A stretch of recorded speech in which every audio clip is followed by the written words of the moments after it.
Olá, eu sou Rafael Rodrigues e a designação dessa semana do Vem e Segue-me vai nos ajudar muito a compreender um pouco mais a respeito do plano de salvação.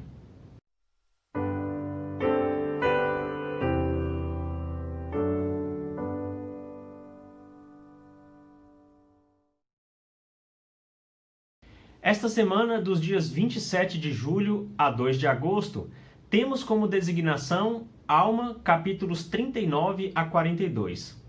E o tema é o grande plano de felicidade. Nestes capítulos, encontramos as palavras de Alma a seu filho Corianton. Corianton estava dentro daquele grupo que Alma organizou para resgatar os Zoramitas, como vocês devem se lembrar. Tiveram um grande sucesso, porém poderia ter tido mais se Corianton não tivesse desviado do caminho. Alma trata com firmeza o fato de Corianton ter cometido um dos pecados mais graves. Como vimos lá atrás em Jacó, o Senhor se deleita na castidade. E ele já tinha dito que os pecados sexuais são uma abominação para ele. E foi exatamente o que Corianton fez. Ele se desviou do caminho e ele acabou não vivendo a lei da castidade. A lei da castidade é algo muito importante, pois ela protege um dos maiores poderes que recebemos aqui na mortalidade, que é o de trazer para a terra os filhos do Pai Celestial. Esta lei prega que nós devemos nos resguardar dentro da castidade, que é a pessoa solteira deve permanecer-se sem qualquer tipo de relacionamento sexual ou intimidade com outra. E os casados devem ser completamente fiéis e leais dentro dos laços do matrimônio. Viver este mandamento é muito importante. Pode ser um desafio para muitas pessoas, porém as bênçãos são tão grandes quanto o esforço para vivê-lo. A lei da castidade traz ricas bênçãos de dignidade, permitindo às pessoas viverem plenamente capazes de receber as bênçãos do Senhor. Alma demonstra para Corianton que era muito grave o que ele tinha feito, mas ele também demonstra muito amor e o desejo de que Corianton pudesse se restabelecer e voltar a ter a dignidade para pregar a palavra.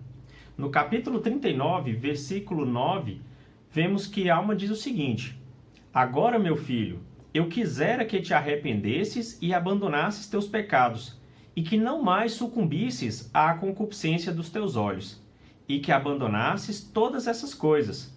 Pois a não ser que assim procedas, de nenhum modo herdará o reino de Deus.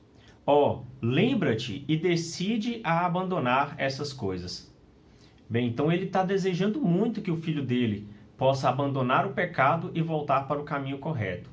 Essa é a maneira como nós devemos ajudar aqueles a quem amamos a reconhecer os seus erros e a se arrependerem, desejando com grande amor, mostrando esse carinho através de uma pregação sincera, jamais condenando o pecador, mas ressaltando a importância e a natureza sagrada de se viver o mandamento. Bem, Alma percebe que Corianton tem muitas dúvidas a respeito do plano de felicidade, o plano de salvação, a respeito de vários tópicos deste plano. Bem, aqui a gente pode entender através destes capítulos de uma forma, em alguns pontos bem detalhadas, outras formas um pouco mais superficiais, de como o Senhor preparou um grande plano para que nós possamos um dia voltar à sua presença. De acordo com as palavras de Alma e de muitos outros profetas, há duas coisas que nos impedem de voltar à presença de Deus, que é a morte física e a morte espiritual. A morte física virá para todos, com certeza. E a morte espiritual, de certa forma, também. Exceto por Jesus Cristo, que foi perfeito, aqui só viveu a morte espiritual, física, todos nós vamos experimentar uma certa morte espiritual. Porém, a gente pode também ser ressuscitado nas duas situações. A ressurreição da morte física, ela vem para todos, porque foi o que Cristo proporcionou para nós quando venceu as correntes da morte e ressuscitou, para que um dia todos nós também possamos ressuscitar. Bem, no capítulo 39, no versículo 15, vemos como nós podemos ter uma oportunidade de vencer também a morte espiritual.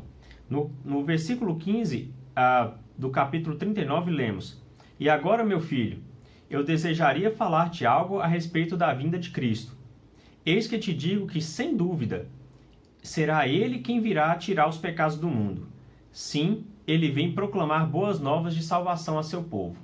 Então, este versículo mostra que Jesus Cristo é o ponto principal e o ponto central do plano de salvação, pois é através de Cristo e de sua expiação que nós vamos poder voltar a uma condição de pureza que as crianças têm e que aqueles que estão limpos de pecados podem desfrutar.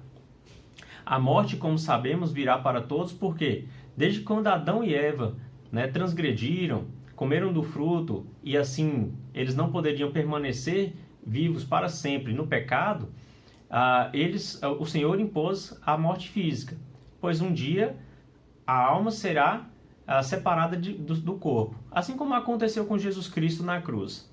Porém, há um intervalo entre essa morte física e a ressurreição, que é quando o nosso corpo voltará a ter vida. E a alma fala para seu filho que ele questionou isso ao Senhor. O que acontece com a alma nesse intervalo entre a morte física e a ressurreição? E aqui no capítulo 40, versículos 12 e 13, nós temos uma orientação a respeito.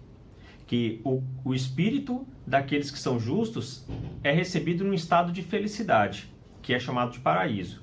Enquanto o espírito dos iníquos, ou seja, aqueles que cometeram o pecado e permaneceram no pecado, são atirados nas trevas exteriores, como uma prisão espiritual. E ali permanecem até que possam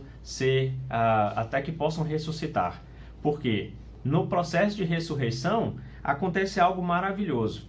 No capítulo 40, versículo 23, lemos: a alma será restituída ao corpo, e o corpo à alma. Sim, todo membro e junta serão restituídos ao seu corpo. Sim, nem mesmo um fio de cabelo da cabeça será perdido, mas todas as coisas serão restauradas na sua própria e perfeita estrutura.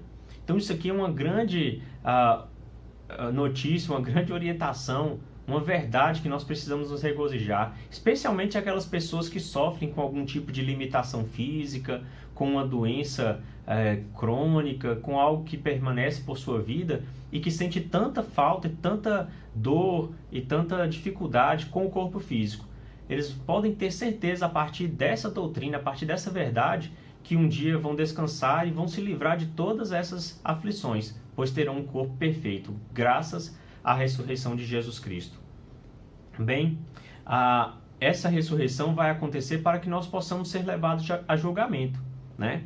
É imprescindível à justiça de Deus que os homens sejam julgados de acordo com as suas obras. E se suas obras foram boas nesta vida, e se os desejos de seu coração foram bons, que sejam também no último dia restituídos ao que é bom. E se suas obras são más, ser-lhe-ão restituídas para o mal. Então, nesse julgamento, nós vamos apresentar toda a nossa culpa. Por isso que é tão importante que nesse tempo de vida que nos é dado, possamos, assim como vimos lá atrás, quando a Alma estava falando a Elamã, que nós possamos aproveitar este tempo de vida para sermos fiéis e arrependermos de nossos pecados.